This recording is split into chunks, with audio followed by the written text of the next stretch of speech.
नमस्कार मित्रांनो, let's learn English मध्ये पुन्हा एकदा तुम्हा सर्वांचे स्वागत आहे. तर फ्रेंड्स, आजचा आपला टॉपिक आहे WH वर्ड्स.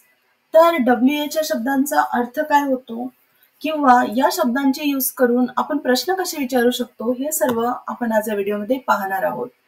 तर हा व्हिडिओ शेवटपर्यंत नक्की बघा, कारण हे सर्व शब्द तुम्हाला तुमच्या दैनंदिन जीवनामध्ये किंवा डेली रुटीनमध्ये खूप उपयोगी पडणारे आहेत. कारण या शब्दांची प्रॅक्टिस करून तुम्ही सहजासहजी अगदी इझिली तुमच्या डेली रुटीनमध्ये प्रश्न विचारू शकाल. तर WH वर्ड्स या शब्दांनाच आपण WH फॅमिली वर्ड्स किंवा WH क्वेश्चन वर्ड्स असं देखील म्हणतो. तर जास्त वेळ न घालवता व्हिडिओला सुरुवात करूया. Let's get started. आपला पहिला शब्द आहे व्हॉट. व्हॉटचा अर्थ होतो काय. एखाद्या गोष्टीची माहिती विचारण्यासाठी आपण व्हॉट या शब्दापासून प्रश्न विचारत असतो. नेक्स्ट आहे हू. हू म्हणजे कोण किंवा कोणी. हू, कोण किंवा कोणी. नेक्स्ट आहे वाय. वायचा अर्थ होतो का किंवा कशासाठी. एखाद्या गोष्टीचे कारण विचारण्यासाठी आपण वाय या शब्दापासून प्रश्न विचारतो. नेक्स्ट आहे वेन. वेन म्हणजे केव्हा किंवा कधी. केव्हा किंवा कधी, वेन. विच. विच या शब्दाचा अर्थ होतो कोणता, कोणती किंवा कोणते. चॉईस विचारण्यासाठी आपण विच पासून प्रश्न विचारत असतो. नेक्स्ट आहे वेअर. वेअर म्हणजे कुठे. एखाद्या जागेविषयी, एखाद्या ठिकाणाविषयी आपल्याला विचारायचं असेल तेव्हा आपण वेअर असा. नेक्स्ट आहे हुम. हुम म्हणजे कोणाला. कोणाला, हुम.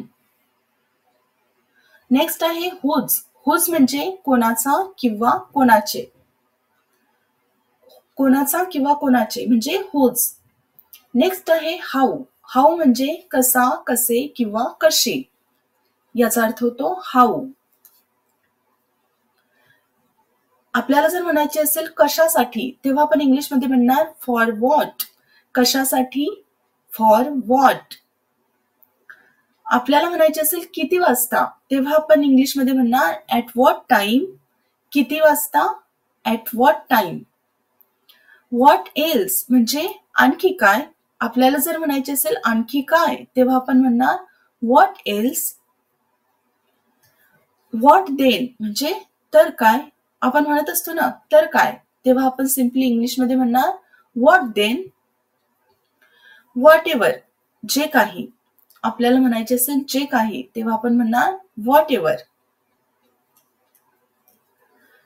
टिल व्हॉट टाइम म्हणजे किती वाजेपर्यंत. आपल्याला असं विचारायचं असेल किती वाजेपर्यंत तेव्हा आपण म्हणणार till what time. What about म्हणजे कशाबद्दल. आपल्याला म्हणायचे असेल कशाबद्दल तेव्हा आपण म्हणणार what about. For what reason म्हणजे कोणत्या कारणासाठी. आपल्याला विचारायचे असेल कोणत्या कारणासाठी तेव्हा आपण म्हणणार for what reason. From Wien म्हणजे केव्हापासून. केव्हापासून, फ्रॉम वेन. अंटिल वेन म्हणजे कधीपर्यंत. आपल्याला म्हणायचे असेल कधीपर्यंत तेव्हा आपण म्हणणार अंटिल वेन. वेन एव्हर जेव्हा जेव्हा. जेव्हा जेव्हा या शब्दासाठी आपण यूज करतो वेन एव्हर. हू एव्हर म्हणजे जो कोणी. जो कोणी या शब्दासाठी आपण काय यूज करतो हू एव्हर. हू ऑल कोण कोण. आपल्याला विचारायचं असेल कोण कोण तेव्हा आपण म्हणणार हू ऑल. हाऊ फार कुठपर्यंत. जर म्हणायचं असेल आपल्याला कुठपर्यंत तर आपण म्हणणार हाऊ फार. हाऊ लॉंग म्हणजे कधीपर्यंत.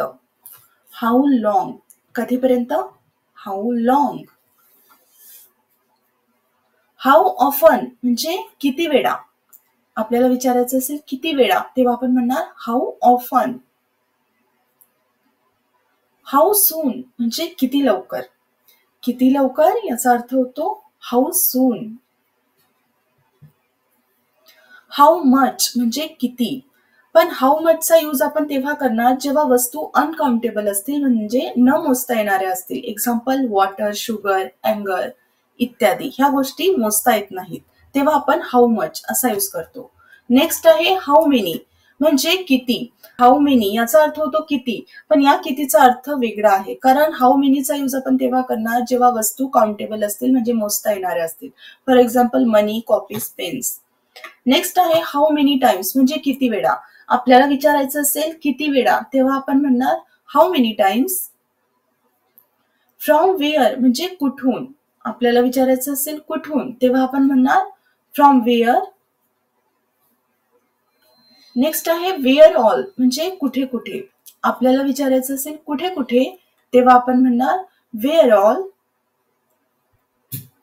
वेअर एव्हर म्हणजे जेथे कुठे. जेथे कुठे. वेअर एव्हर म्हणजे जेथे कुठे. अप टू वेअर, आपल्याला विचारायचं असेल कुठपर्यंत, तेव्हा आपण म्हणणार अप टू वेअर. कुठपर्यंत, अप टू वेअर. वाय, असं का. जर आपल्याला एखाद्या गोष्टीचं कारण विचारायचं असेल तेव्हा आपण म्हणतो ना असं का, तर आपण सिम्पली म्हणणार वाय. विच वन, यापैकी कोणता. आपण म्हणतो ना की यापैकी तुला कोणता हवा आहे, तेव्हा आपण इंग्लिशमध्ये म्हणणार विच वन.